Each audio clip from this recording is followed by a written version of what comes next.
Hi there, this is Ivan and from Comrades Chess, and today I want to show you in this mini tutorial the game about the Sicilian. The Sicilian is a chess game that arises from the move e4 from white and c5 from black.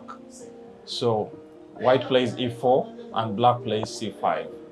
So this is a very beautiful setup from black and a very solid system. So you'll find most players playing this move against e4. So I encourage you to go with the move knight to c3. Why? It gives us possibilities of playing f4, the move in yellow, and you expect black to play these 5 moves. Always expect black to play these 5 moves. So these are the 5 moves you expect from black. But let's cover in this mini tutorial, I'll cover the most played move, and that is the move knight to c6.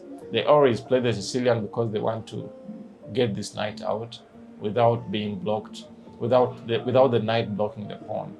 So I want you to go with a move which is very interesting, and this is a system you'll always easily remember and play against the Sicilian, and that is the move bishop to b5, attacking the knight. Our intentions are clear. We really want to take this knight. So most times they may run away with that knight. They may run to that point, knight to d4. Whenever they run away from being captured, just feel free to bring your knight to f3. Continue with your development, so nothing will stop you. Just continue with that development, and that's a pretty fine game. Let them take the knight, you always take back with your knight. Let them take this knight, you always take with your queen. So nothing to worry about. So other things you have to look at in this system is when they don't remove the knight. What if they just continue with chasing away your bishop? And that's why the bishop came at that point. Our bishop came to b5 to take the knight. Take the knight, and they'll have to choose whether to take with the b pawn or the d pawn. There's a slight difference between taking with the d pawn and b pawn, but whatever they take, we shall always continue the same systems. If they take with the b pawn, just continue with our system.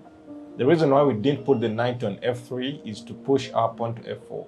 Let's continue with our pawn to f4, and that's the reason why we didn't put our knight on f3 earlier. So whatever they continue with, just continue with your system, f4 and then d3. Please feel free, whatever they take, they're just spoiling their system. These pawns will become weaker if they leave them isolated, and feel free to take with your knight, and it's even okay to take with your pawn and let them take your queen. Okay, so what if they take with the d pawn? If they take with the d pawn, just continue with your plan, and always continue with your plan, f4, and reinforce your center. Your pawns are intact, and nothing will scare you. At this point, when they always try to bring out their bishop, you can ignore. You're free to put your knight, but you can ignore and put your queen. Just get your queen out of that bishop strike, and whatever happens, if they just continue the development, their bishop is trapped. So go for that bishop and trap that bishop. So that's a system you can always enjoy. Okay, let's look at another line. What if they just play d6? As we said, whenever they don't get away that knight from that position, just take that knight and everything will continue on pretty fine. Standard moves, f4 and d3. Just always remember that setup. This setup will always be coming up in your games in this system. So let's look at the other line. What happens? Yes, we said, what if they play e6?